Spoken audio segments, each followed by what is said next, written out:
साथियों, बाइबल कहती है कैरी ईच अदर्स बर्डन्स, यानी हम एक दूसरे की चिंता करें, एक दूसरे के कल्याण की भावना रखें।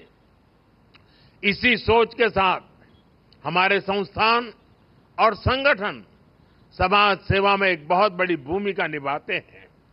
शिक्षा के क्षेत्र में नए स्कूलों की स्थापना हो, हर वर्ग हर समाज को शिक्षा के जरिए आगे बढ़ाने के प्रयास हो, स्वास्थ्य के क्षेत्र में सामान्य मानवीय की सेवा के संकल्प हो, हम सब इन्हीं अपनी जिम्मेदारी मानते हैं। साथियों, जीसस क्राइस्ट ने दुनिया को करुणा और निस्वार्थ सेवा का रास्ता दिखाया है। हम क्रिसमस को सेलिब्रेट करते हैं और जीसस को याद करते हैं ताकि हम इन मूल्यों को अपने जीवन में उतार सकें, अपने कर्तव्यों को हमेशा प्राथमिकता दें। मैं मानता हूं ये हमारी व्यक्तिगत जिम्मेदारी भी है, सामाजिक दायित्व भी है और एज अ नेशन भी हमारी ड्यूटी है। आज देश इसी भावना को सबका साथ, सबका विकास और सबका प्रयास के संकल्प के रूप में आगे बढ़ा रहा है। ऐसे कितने ही विषय थे जिनके बारे में पहले कभी नहीं सोचा गया, लेकिन वो मानवीय दृष्टिकोण से सबसे ज्यादा जरूरी था। हमने उन्हें हमारी प्राथमिकता बनाया। हमने सरकार को नियम और औपचारिकताओं से बाहर निकाला। हमने संवेदनशीलता को एक पैरामीटर के रूप में सेट किया।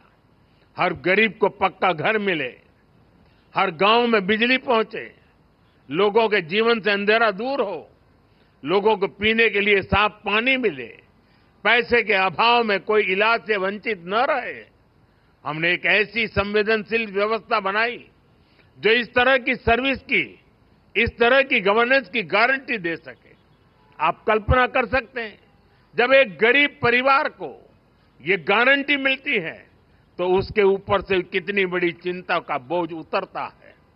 पीएम आवास योजना का घर जब परिवार की महिला के नाम पर बनाया जाता है तो उससे महिलाओं को कितनी ताकत मिलती है।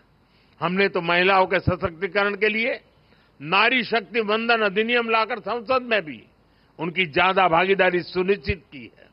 इसी तरह आपने देखा होगा, पहले हमारे यहां दिव्यांग समाज को कैसी कठिनाइयों का सामना करना पड़ता था।